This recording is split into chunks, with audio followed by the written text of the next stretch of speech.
Hello there. Good morning to you. And I hope you are enjoying my little voyage into Roman history, thinking about Ephesians 6. We have to think about the application that Paul makes of our spirituality to the warfare we are engaged in against the enemy. And he uses the Roman soldier. So it's no good for us to think in terms of what a modern soldier wears when they go into battle. They had no concept of anything like camouflage or that sort of thing. And of course, they didn't have any of our modern weaponry. The individual soldier was very well equipped in the Roman army. Now, I don't know if you did your Roman soldier.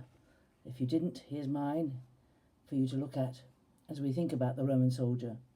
And his armour, you can see his armour, which goes down to his waist, and his helmet are beautifully made, articulated so that he can move his shoulders easily and his body easily.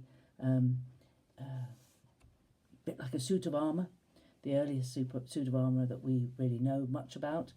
And his wonderfully huge shield, which was curved so that weaponry that was thrown at him would glance off to one side or the other. And it was a huge shield, and it covered, when it was held up in front of his body, it covered his entire torso right down to his knees. And of course he had this wonderful helmet that covered his head.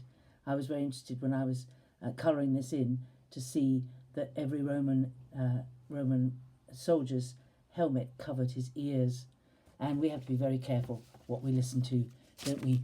And it covered his ears. But as you read today, as we go into this in more detail, read several times, if you will, the passage in Ephesians 6 from 10 to 20.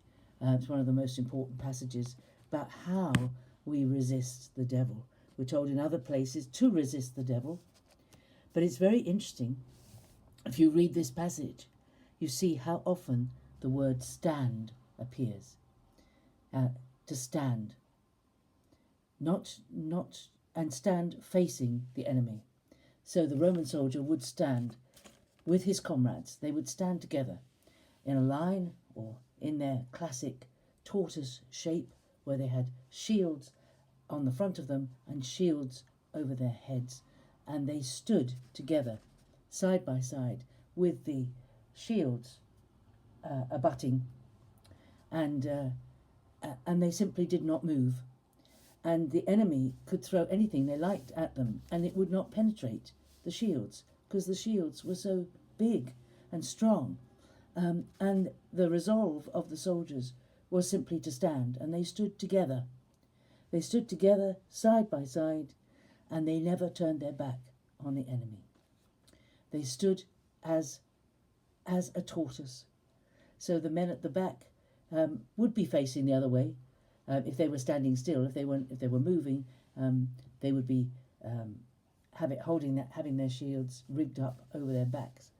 So we're going to look in detail at the equipment. But what is very important, twice it says here, it says, put on the whole armour of God.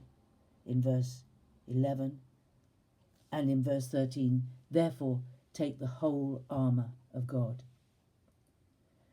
We need it all, not some of it, not part of it. We need it all. We need every aspect of the armour, because every aspect of our humanity, of our body, of our thinking, is vulnerable to the enemy. And we need to be well protected. And God has not put us into a warfare where we are unprotected. That is a wonderful, wonderful truth.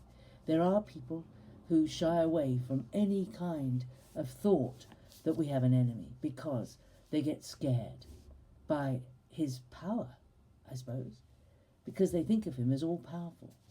But he's not all-powerful. He's not like God. The devil is not like God. The devil is a fallen angel, an archangel, true, and he has his minions, but he's fallen, and he is an angel. And just like angels cannot read our thoughts. Satan cannot read our thoughts. He cannot read. He puts thoughts into our minds to tempt us, but he cannot read our thoughts. He doesn't know what is going on.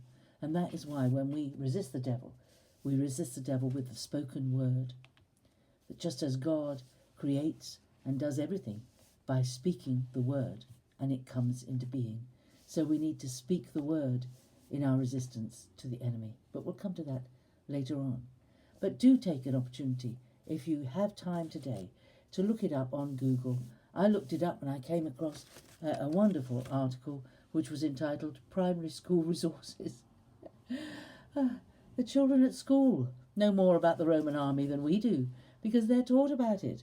Have a look at it. Put in Roman army, soldier, equipment, formations, life, and read what the Roman army, what the Roman soldiers' life was like. The Roman soldiers, they marched and they took areas, they marched a day's march, and they carried with them everything they needed to set up camp at the end of the day. So they had cooking pots, they had shovels or spades to deal with various things, to dig, and they carried food with them, they carried blankets, they carried everything. And there were people in the Roman army able to do every kind of work, so that the army was completely self-sufficient. It was why the Roman army, why so often the coups in the Roman Empire were done by generals leading an army, because within that army they had every kind of skill that was needed to establish power over the rest of the Roman Empire. They were incredible. The Roman army is something that has never ever been beaten in its ability to wage war. For its time, it was the most amazing thing. So do take time to have a look at it, and we will be thinking again about it. But this is my thought for the day, is that we need the whole armour of God, and we need to stand. Plant your feet on the ground. Take the land that God has given you and stand firm, facing the enemy with your shield up, and don't let him take back what God has given to you. My thoughts for the day. I'll see you tomorrow.